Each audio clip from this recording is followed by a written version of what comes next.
मी असं म्हणेन, राहुल गांधी कच्चा खिलाडी आहे. वंचित बहुजन आघाडी त्यांना मदत करायला तयार होती. त्यांनी मदत घेतली नाही की त्यांनी जर वंचित बहुजन आघाडी बरोबर समझोता केला असता तर आज नरेंद्र मोदी पंतप्रधान नसते, त्यांच्या जागी राहुल गांधी बसला असता. 70 वर्षाच्या राजवटीमध्ये जो विकलांग झालेला समूह आहे त्या समूहाला वापरल्या जातं हे लक्षात घ्या. 2024 हे दोन गोष्टींसाठी महत्व ठरणार आहेत असं मी त्या ठिकाणी मानतो. एक म्हणजे मागच्या लोकसभेमध्ये मोदी 400 म्हणत होते.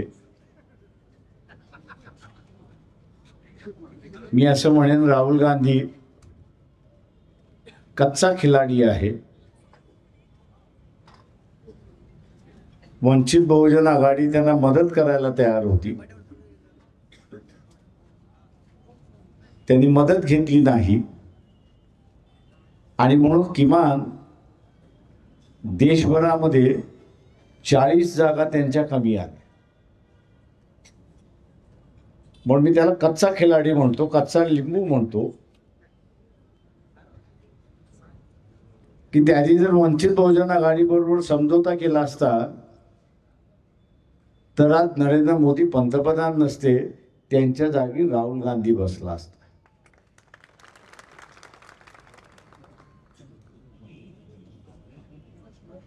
संविधान वाचलं, 400 पार आम्ही बदलू, नारा संपला. आणि आता आपण बघत असाल की पदोपदी पावलोपावली नरेंद्र मोदी संविधानाची दुवा देतोय अशी असणारी परिस्थिती आहे. झटका कसा असतो हा त्याच्या लक्षात आला की त्याचा हलाल होता वाचला.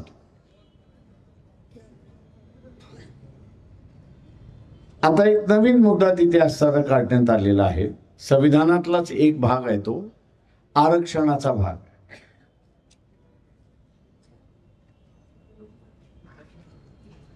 हा खेळ सुद्धा इथल्या सत्ताधाऱ्यांनी सुरुवात केला. राजकीय सत्ताधाऱ्यांनी सुरुवात केला आणि या राजकीय सत्ताधाऱ्यांबरोबर इथले असणारे श्रीमंत मराठी सुद्धा जे आहेत तेही त्याच्यामध्ये सहभागी झाले. महाराष्ट्राची गेली अनेक वर्ष सत्ता ही जी आहे ही 171 कुटुंबाच्या हातामध्ये आहे. तुम्ही 171 कुटुंब विसरून जा, माझं म्हणणं आहे. हा जिल्हा कुठचा आहे? बीड जिल्हा आहे. बीड जिल्ह्यामध्ये आत्ताचे असणारे आमदार नामदार आणि 15-20 वर्षापूर्वीचे आमदार नामदार कोण होते आहेत बघा.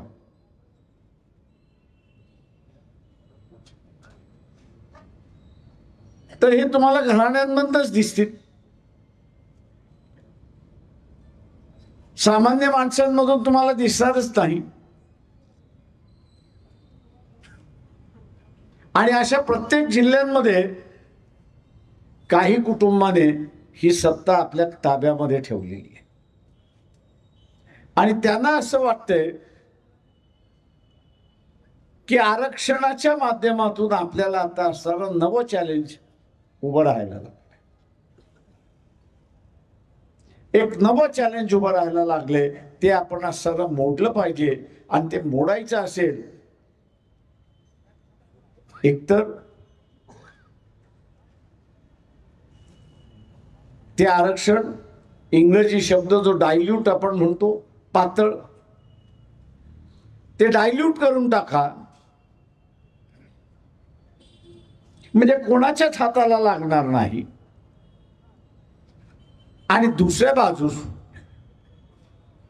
ते जर रद्द करता आलं तर तेही रद्द करा. दोन्ही बाजूने खेळ चालला आणि या दोन्ही बाजूने खेळ चालत असताना